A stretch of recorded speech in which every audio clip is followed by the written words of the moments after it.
The 2023 Super Mario movie is one of the best animated films of all time, and it's packed with super cool Easter eggs. Do you think you can recognize all the secrets in this movie today?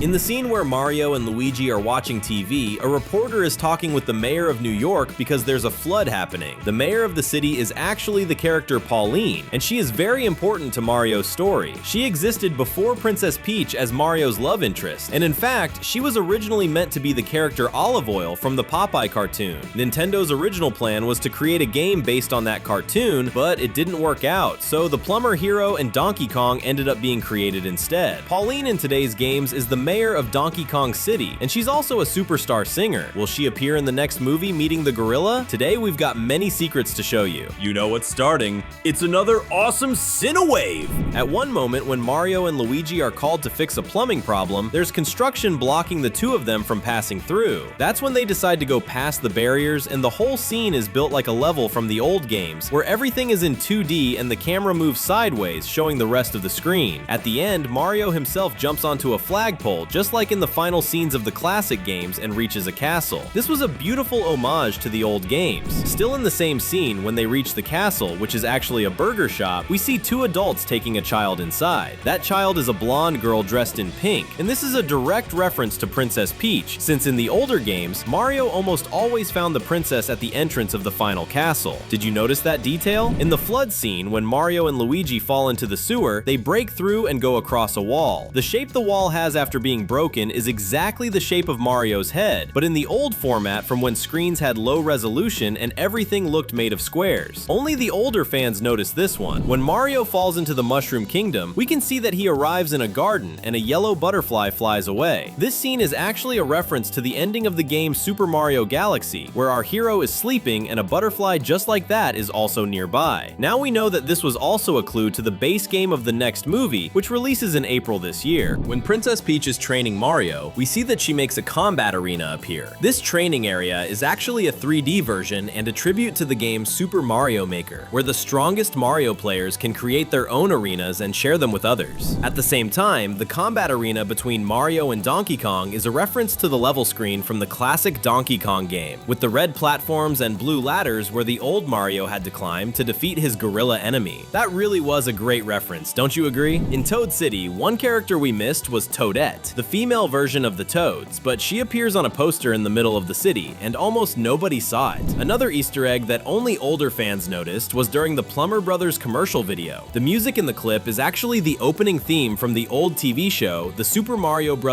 Super Show from 1989. And for younger viewers, yes, Mario already had an animated series. Are they producing a new version? We hope so. In the apartment scene, we can see that the homeowner is reading a book, and that book is a reference to Super Mario Galaxy. You can even see a planet just like the ones in the game. Would you like to visit any galaxy from the Mario universe? We would too. Comment the hashtag Mario so we can get to know you. In the same scene, if you look closely at the lamp above his head, we can see that its shape is made of several cubes, referencing the platforms from the old Mario games. On the Plumber Brothers van-type car, we see a 2D version of the protagonist. This version is actually the same one that appears on the covers of our hero's older games. The letters written Super Mario Brothers are also the same ones that existed on the old game covers. In the same music clip, we see that the two brothers put their hands on their faces and make a scared expression. But what's interesting is Luigi's face, because this is an Easter egg referencing the cover of the game Luigi's Mansion, where the green plumber enters a universe of ghosts. This clip also has another Easter egg. During a scene where a map of New York appears, we see a street with the number 1889, and this is a reference to the year Nintendo was founded. Only people who really love Mario notice this detail.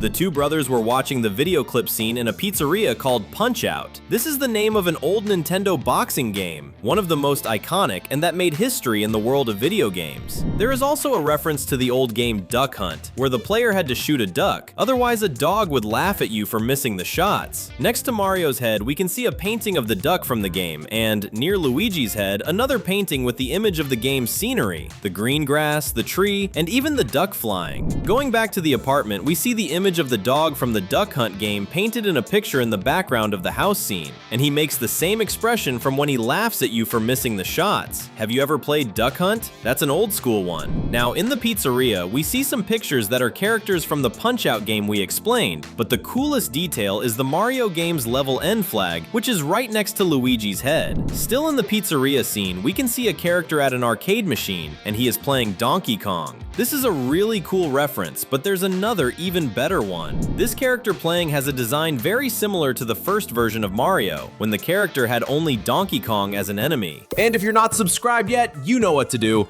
Click and hit the bell so you don't miss any videos. In the same scene, we see the character Spike. He is the villain from the game Wrecking Crew, which is from the same Mario universe, but nowadays he has kind of disappeared from the games. In Toad City, we see one of them carrying a sack. Inside that sack, there is a Cheep Cheep fish from Mario's underwater levels. Everyone knows this fish. In the same Toad City, we see an antique shop. This shop has some references, but the strongest Easter egg is a dragon coin with Yoshi's face. This coin is one of the easiest to recognize in the Mario universe. And behind that same dragon coin, we see an image of the classic version of Princess Peach from when she had red hair, because video game memory was so small that it still wasn't possible to put blonde hair on the character. Now, a really fun joke. When Mario arrives in front of the princess's castle, a Toad tells him that Princess Peach is not there and that she must be in another castle. Younger viewers didn't notice this, but in fact, this is a joke from the first Super Mario Bros. Game, because in some levels, our hero would reach the end of the castle, and a Toad would tell him that Princess Peach was in another castle.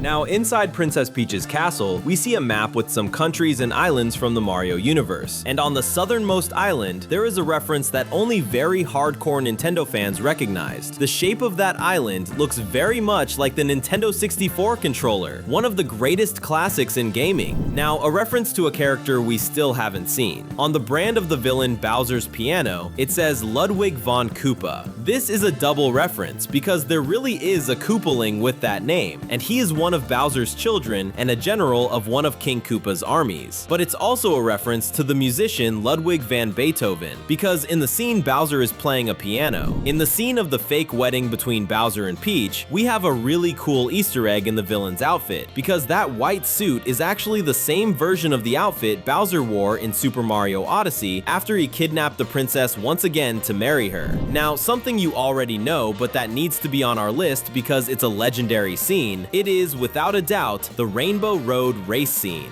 This scene is actually a huge Easter egg from the Mario Kart game, which is one of the most fun in Nintendo's Plumber franchise. This scene is so fun that you could make an entire movie just as a Mario Kart reference, in a total wacky races style. Everyone would watch that movie. And a really cool reference happens in the final scene of the movie when the heroes had already defeated Bowser in New York. Mario and Luigi jump and raise their hands up. This jump pose is the same one used in the games and on the old Mario game covers. And in fact, it's one of the most recognizable character poses of all time. We bet you saw that and instantly remembered some image from the Mario games, right? And it's even more true that the fun never ends on our channel, and you can keep watching right now. It's almost over, but until then, you can stay with us. There are 2 super fun videos waiting for you. Thanks, and see you next time.